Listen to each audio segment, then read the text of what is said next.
Theater is arguably the most diverse way one can express themselves. In the 2008 musical Rent, director Michael John Warren retold the thoughts and words of writer Jonathan Larson.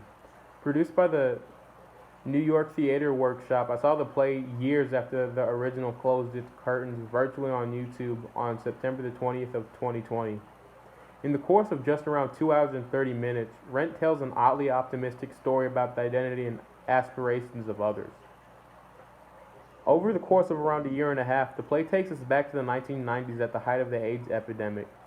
Protagonist Roger Davis, roommate Mark Cohen, and the rest of their community struggle with the day-to-day life dealing with AIDS and the threat of losing everything. Through it all, though, Roger and his friends find love and closure, learning that hope and true love can guide us through the hardest of times. While the message of the play is great and still stands true for all of us, I wasn't a fan of how they portrayed this throughout the play. For example, Roger falls in love with this girl by the name of Mimi, but she succumbs to the AIDS virus at the end of the play. She seems to die off until Roger plays the song they allude to throughout the entirety of the play, bringing her back to life.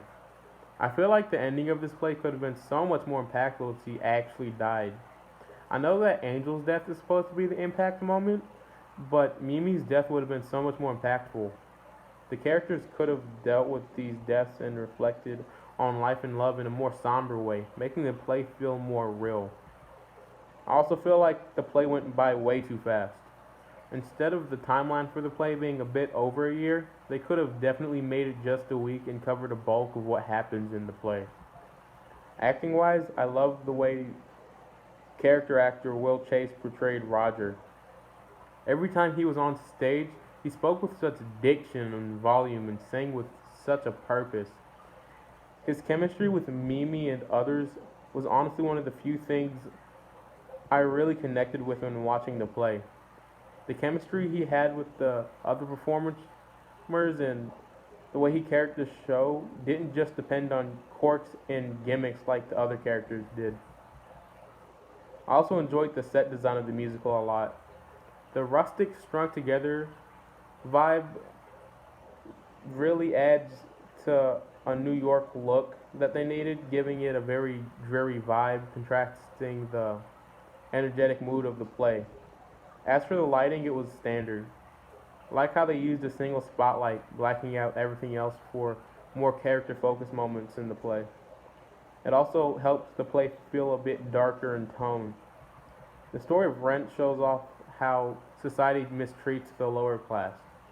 To put it into context, I live 30 minutes away from Oklahoma City, and even here, I see numerous homeless entrepreneurs and musicians on the street trying to get a dollar just to survive. If you're different or have an aspiration that's not normal, it can be rough. The characters shown in this play just wanted to be themselves and do their own thing. They couldn't do that though because they weren't offered any real paths to achieve their goals. All overall, while there are parallels that this play has with society, I feel like they could have definitely tackled these subjects in a more realistic type of way. The play depended on telling a story through music and adding controversial characters to tell a message. While I can tell that everyone who worked on this production put their heart and soul into it, Rent didn't really impact me compared to other stage productions I've experienced in the past. Like I said earlier, I loved Will Chase's performance as Roger and Renee Ellis Goldsberry's performance as Mimi. But with all of that said, I didn't really enjoy Rent that much, but I see where it's coming from. If one is looking for a more liberal take on this matter, I'd give it a shot. But I would have to say that this play gets 2 out of 4 stars. Maybe I'm not the intended audience for a play like this, but that's just my opinion.